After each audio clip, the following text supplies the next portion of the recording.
And new this morning, John F. Kennedy's grandson, not mincing words when it comes to his cousin RFK Jr.'s 2024 run.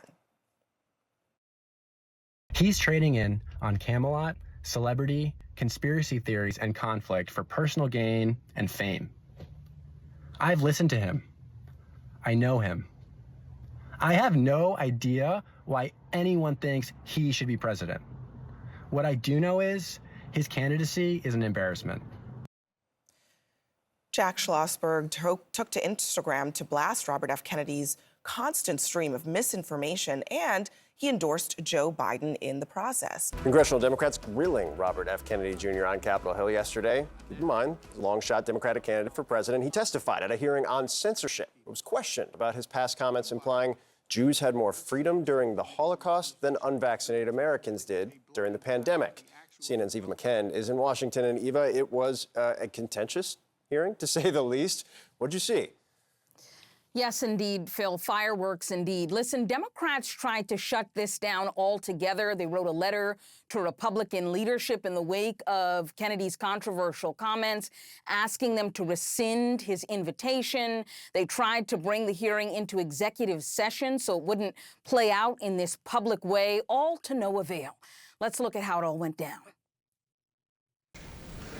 Democratic presidential candidate and spreader of vaccine misinformation, Robert Kennedy Jr., invited to testify on Capitol Hill. Don't misuse my words. It's the witness's time. Do not censor the witness. I'm not censoring the witness. I'm not censoring the witness. He's still talking. In a testy hearing on censorship, with Kennedy telling the committee his views are protected speech. And the First Amendment was not written for easy speech. It was written for the speech that nobody likes you for. I was censored not just by the Democratic administration, I was censored by the Trump administration. Democrats accused Republican leadership of giving Kennedy's dangerous rhetoric a platform in Congress. That's not just supporting free speech.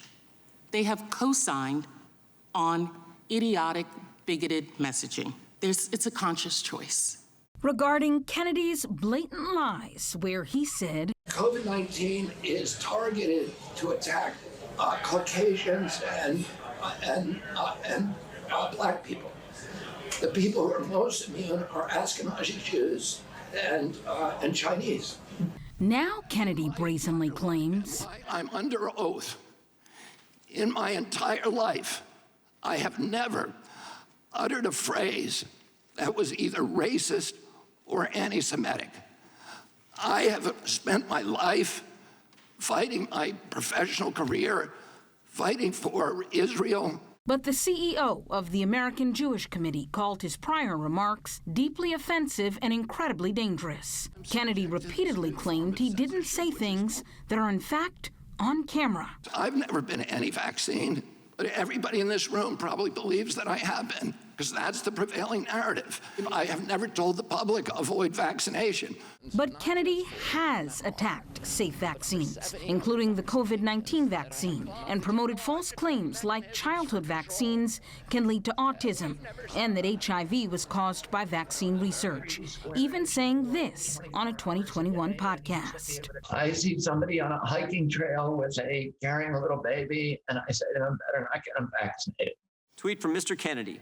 Another key driver for the GOP-led hearing is to call out what they deem was social media censorship of a damning Hunter Biden story. This was illegal government censorship to protect and prop up Joe Biden on the eve of the 2020 election. But Democrats argue misinformation is the larger threat. They want to force social media companies to promote conspiracy theories because they think that's the only way their candidate can win the 2024 election.